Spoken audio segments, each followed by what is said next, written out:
సభాధ్యక్షులు గౌరవనీయులు జూపల్లి కృష్ణారావు గారు, మంత్రివర్యులు, మన రాష్ట్ర ముఖ్యమంత్రి వర్యులు, పెద్దలు, గౌరవనీయులు, పూజనీయులు రేవంత్ రెడ్డి గారు, ఆరోగ్య శాఖ మంత్రులు దామోదర్ గారు, రాజనరసింహ గారు, శ్రీహరి గారు, మన నాగర్ కర్నూలు పార్లమెంటుకు సంబంధించిన ఎమ్మెల్యేలు, మహబూబ్ నగర్ పార్లమెంటుకు సంబంధించిన ఎమ్మెల్యేలు, మొన్న ఎమ్మెల్యేగా పోటీ చేసినటువంటి గద్వాల అభ్యర్థి సరితమ్మ గారు, ఉబేదుల్లా కొత్తాల్ గారు, ఇంకా వేదికలు అలంకరించినటువంటి జగదీశ్వరరావు గారు, బెల్లయ్య నాయక్ గారు, వీరితో పాటు మన ముందు వేదిక ముందు కూర్చున్నటువంటి సోదరిమణులందరికీ నా హృదయపూర్వక నమస్కారాలు తెలియజేస్తున్నాను. ఈరోజు ఈ మీటింగ్ చూస్తే ప్రజలందరూ కూడా స్వచ్ఛందంగా మన ముఖ్యమంత్రి గారు ఇక్కడికి వస్తున్నారు, మన కోసం ఇంటిగ్రేటెడ్ రెసిడెన్షియల్ స్కూల్ బిల్డింగ్ ని ఇనాగ్రేట్ చేస్తున్నారనేటటువంటి ఆలోచనతో, సంతోషంతో అందరూ కూడా పెద్ద ఎత్తున ఇక్కడికి రావటం జరిగింది. ఈ సందర్భంగా ఇది సముచితమైన సమయమని నేను అనుకుంటున్నాను. ఇవాళ మన రాష్ట్రాన్ని పరిపాలిస్తున్నటువంటి ముఖ్యమంత్రి ఒట్టి ముఖ్యమంత్రే కాదు, భవిష్యత్తుకి బంగారు బాటలేసేటటువంటి ముఖ్యమంత్రిగా మన ముందుకు వచ్చారనే సంగతి మీ అందరికీ తెలుసు.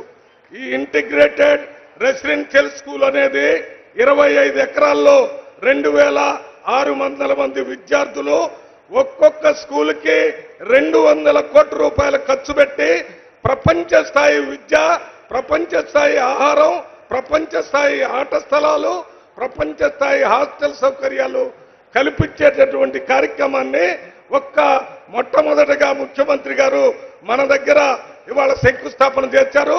రాష్ట్రం మొత్తంలో 100 ఇంటిగ్రేటెడ్ రెసిడెన్షియల్ స్కూల్స్ తీసుకొని వచ్చి ఇవాళ సమాజంలో విప్లవాత్మకమైన మార్పు తీసుకొని రావడానికి నిర్మాణాత్మకమైన కార్యక్రమాన్ని మన తెలంగాణ రాష్ట్రంలో మొదలుపెట్టి భారతదేశం మొత్తానికి ఆదర్శవంతమైనటువంటి ముఖ్యమంత్రిగా నిలిచాడనే విషయాన్ని మీకు గుర్తు చేస్తూ, సమయం తక్కువగా ఉన్నా నేను 5 నిమిషాలు ఇక్కడ తప్పనిసరిగా కొన్ని విషయాలు మీకు చెప్పాలనే ఉద్దేశంతోనే మేము ముందుకు వచ్చాను. ఇవాళ ప్రపంచ చరిత్రని మనం ఒక్కసారి చూస్తే ప్రపంచంలో ఆర్థిక నిర్మాణాత్మక విప్లవాన్ని తీసుకొచ్చినటువంటి వ్యక్తి ప్రపంచంలో మొట్టమొదటి వాడు కార్ల్ మార్క్స్. దాస్ క్యాపిటల్ రాసి మొత్తం ఆర్థిక సంబంధాలు, మానవ సంబంధాలన్నీ ఆర్థిక సంబంధాలని చెప్పి మొత్తం ప్రపంచ దృష్టినే యూటర్న్ చేయించినటువంటి వ్యక్తి కార్ల్ మార్క్స్. అదే ఆ మార్పు వల్ల అక్కడ రష్యా, చైనా, జెకోస్లోవేకియా ఎన్నో దేశాల్లో కొత్త ప్రభుత్వాలు ఏర్పడ్డాయి. కానీ భారతదేశంలో వారు చెప్పినటువంటి ఆర్థిక సంబంధాలే మానవ సంబంధాలని ఇక్కడ అమలు కాకుండా పోయినాయి. దానికి కారణం ఏంటో ఈ 75 సంవత్సరాల్లో ఎవరూ గుర్తించలేదు. ఆ విషయాన్ని మన ముఖ్యమంత్రి రేవంత్ రెడ్డి గారు గుర్తించి ఇవాళ సామాజిక విప్లవాన్ని తీసుకొని రావాలంటే మనం ఈ రెసిడెన్షియల్ స్కూల్స్ లో ఎస్సీ పిల్లలు, ఎస్టీ పిల్లలు, బీసీ పిల్లలు, మైనార్టీ పిల్లలు, ఎకనామికల్లీ వీకర్ సెక్షన్ పిల్లలు అందరూ కూడా 4వ తరగతి నుంచి ఇంటర్మీడియట్ దాకా ఆ స్కూల్లోనే చదువుకొని బయటకు వచ్చిన తర్వాత ఆ విద్యార్థులు కొత్త సమాజాన్ని సృష్టించడానికి మరి ఈ రోజు ఫౌండేషన్ వేశారని మీకు నేను మనవి చేస్తున్నాను. ఇది ఒక విప్లవాత్మకమైనటువంటి రక్తపాత రహిత విప్లవం. అంబేద్కర్ రాసిన రాజ్యాంగాన్ని అమలు చేయటంలో చాలా విజయవంతంగా రేవంత్ రెడ్డి గారు చేశారని మీ ముందు చెప్తున్నాను. ఇది నెంబర్ 1. నెంబర్ 2, భారతదేశం మొత్తంలో 75 సంవత్సరాలు అయింది. ఇంత ముందు బీసీల రిజర్వేషన్ కోసం పెద్ద పోరాటాలు జరిగినాయి. అవి అమలు చేయకుండా అయింది. పాత గవర్నమెంట్ లో కేసీఆర్ గారు ప్రభుత్వంలో బీసీలకి 35 ఉంటే 22% తగ్గించి ఎన్నికలు పెట్టినటువంటి పార్టీ బీసీ పార్టీ. కానీ రేవంత్ రెడ్డి గారు మన రాష్ట్రంలో కులగణన చేసి దానికి కూడా 100 మంది అధికారులు ప్రభుత్వ అధికారులతోనే 50 రోజులు సర్వే చేయించి 42% రిజర్వేషన్ బీసీలకు ఇవ్వాలని మొట్టమొదటిసారి చట్ట ప్రకారంగా చేసేటటువంటి ముఖ్యమంత్రి మన భారతదేశంలో మన ముఖ్యమంత్రి రేవంత్ రెడ్డి.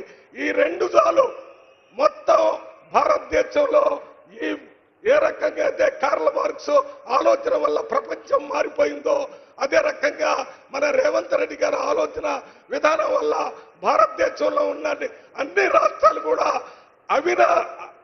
ఎట్టి పరిస్థితుల్లో వాటిని ఫాలో చేయాల్సిన పరిస్థితి వస్తుంది.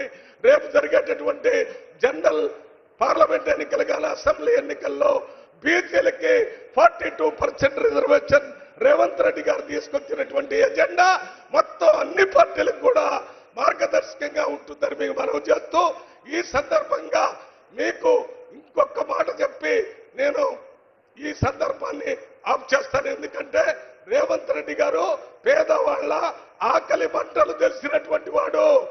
ఆయన అందువలనే మొద్దు బియ్యం ఇస్తున్నటువంటి రేషన్ షాపులన్నిట్లో మన రాష్ట్రం మొత్తంలో సన్న బియ్యాన్ని పేదవాళ్ళకిచ్చి 2 పూటల కడుపు నిండా అన్నం తినేటటువంటి ఏర్పాటు చేశాడు. సోషల్ వెల్ఫేర్ హాస్టల్లో 7 లక్షల మంది విద్యార్థులకి 40% రిజర్వేషన్ మన మెస్ ఛార్జెస్ పెంచాడు. వాళ్ళకి కాస్మెటిక్ ఛార్జెస్ 200% పెంచాడు. ఇవి సమాజంలో విప్లవాన్ని తీసుకొచ్చే కాకుండా అటు మహిళలని 1 కోటి మందిని కోటీశ్వరులు చేస్తారని అందరూ ఉచితంగా బస్సులో తిరిగేటటువంటి ఏర్పాటు చేశారు. దీనివల్ల ఈ సభాముఖంగా నేను నాగర్ కర్నూలు పార్లమెంటు తరపున కాంగ్రెస్ పార్టీ తరపున రేవంత్ రెడ్డి గారికి 1 కోటి దండాలని నేను సమర్పించుకుంటున్నాను. ఎందుకంటే ఒక నాయకుడు మార్పు కోసం పనిచేయాలి. ఆ మార్పులో నేను కూడా భాగస్వామిని కావాలని 2 సార్లు ఎంపీ ఎమ్మెల్యే ప్రత్యేక ప్రతినిధిగా తపన పడ్డాను. ఇవాళ సంపూర్ణంగా నాకు ఇంకొక ఎజెండా లేకుండా చేశారు రేవంత్ రెడ్డి గారు. ఆయన తీసుకున్నటువంటి నిర్ణయాల్ని అమలు చేయటంలో నేను భాగస్వామిని అయితే అదే జీవితం ధన్యమైంది అనుకుంటున్నాను. ఈ రకంగా ఇవాళ రేవంత్ రెడ్డి గారు ప్రజల తరపున ప్రజలకి తండ్రిలాగా ప్రజలే దేవుళ్ళని ఇంతకుముందు ఎన్టీ రామారావు గారు అన్నట్టు ఇప్పుడు రేవంత్ రెడ్డి గారు దేవుళ్ళుగా మిమ్మల్ని దృష్టిలో పెట్టుకొని అన్ని పనులు చేస్తుంటే దెయ్యాలుగా ఉన్నటువంటి బీఆర్ఎస్ పార్టీ వాళ్ళు ఇప్పుడు ఈ ముఖ్యమంత్రిని అనుచితంగా మాట్లాడేటటువంటి కార్యక్రమాలు చేస్తున్నారు. ప్రజలందరూ కూడా అర్థం చేసుకుంటున్నారు. దీనివల్ల ఏ రకమైన నష్టం లేదు. రేపు వచ్చేటటువంటి పంచాయతీ ఎన్నికల్లో ప్రజలందరూ కూడా లోకల్ బాడీస్ లో కాంగ్రెస్ పార్టీని గెలిపించి రేవంత్ రెడ్డి గారికి అదొక గిఫ్ట్ లాగా ఇవ్వాలని మీ అందరికి విజ్ఞప్తి చేస్తున్నారు. దీంతో పాటు ఇక్కడ స్థానిక ఎమ్మెల్యే కృష్ణారావు గారు కూడా ఆయన మామూలు మంత్రి కాదు. ఆయన కూడా 3 విషయాల్లో కొల్లాపూర్ లో ఇంత ముందు ఎమ్మెల్యేలందరికంటే భిన్నంగా మొట్టమొదట రైతులకి కరెంటు విషయంలో ఆయన 2094లో ఎమ్మెల్యే అయినప్పుడు ఆ రైతులకి కరెంటు ఫ్రీ ఇవ్వాలని ధర్నా చేసినప్పుడు అప్పుడున్నటువంటి టీడీపీ ప్రభుత్వం ఆయన అరెస్ట్ చేసి జైల్లో పెడితే జైల్లో నుంచే అసెంబ్లీకి అటెండ్ అయ్యి ఆ రోజు వైఎస్ఆర్ గారు ఆయన దగ్గరకు వచ్చి ఈ రోజు తెలుగుదేశం ఉచిత కరెంట్ ఇవ్వడం లేదు, మన ప్రభుత్వం 2004లో వస్తే ఉచిత కరెంట్ ఇస్తామని అప్పుడు కృష్ణారావు గారికి చెప్పారు. అదే మాట మన వైఎస్ గారు ముఖ్యమంత్రి అయిన తర్వాత రైతులందరికీ ఉచిత కరెంట్ ఇచ్చాడు. ఇది ఆయన చేసినటువంటి గొప్ప విషయంగా కొల్లాపూర్ ప్రజలు గుర్తించాలి. రెండోది మీకు తెలుసు, ఇరిగేషన్ ప్రాజెక్ట్ మన చంద్రబాబు నాయుడు గారు ఇక్కడ కేఎల్ఐ వేసినప్పుడు ఆయన 50,000 ఎకరాలకే వేశాడు. దాని తర్వాత ఎన్నికల ముందు 2,50,000కి పెంచి 30,000 ఎకరాలు మాత్రమే కొల్లాపూర్కి ఇరిగేషన్ ఇచ్చాడు. దాని మీద పోరాటం చేసి కృష్ణారావు గారు మన 2,50,000 నుంచి 3,50,000కి ఈ కేఎల్ఐ ఆయకట్టును పెంచి ఈ కొల్లాపూర్కి ఇంకొక 1,00,000 ఎకరాలకి వ్యవసాయ నీరు అందే విషయంగా చేశాడు. ఆ 30,000 ఈ 1,00,000 బీమాకు సంబంధించి 40,000 మొత్తం దాదాపు 2 లక్షల ఎకరాలకి మన కొల్లాపూర్లో నీళ్లు తీసుకొచ్చేటటువంటి కార్యక్రమం. ఇంకొకటి మూడోది రోడ్డు మన ఇక్కడ మన కృష్ణానది మీద బ్యారేజ్ కట్టేదాని కోసం కూడా అందరితో ముగ్గురు మంత్రులతోనే మొట్టమొదట ఆయన కిరణ్ కుమార్ రెడ్డితోని, దాని తర్వాత రోసీ గారితోని, దాని తర్వాత రాజశేఖర రెడ్డి గారితోని అందరితో పోరాటం చేసి ఇవాళ కలవకుర్తి నుంచి నంద్యాల దాకా వేసి నేషనల్ హైవే మన కృష్ణానది మీద ఉన్నటువంటి బ్రిడ్జిని కూడా కృష్ణారావు గారు కట్టారు. కాబట్టి ఇవి శాశ్వతంగా కొల్లాపూర్ ప్రజలకు ఉపయోగపడే కార్యక్రమాలు.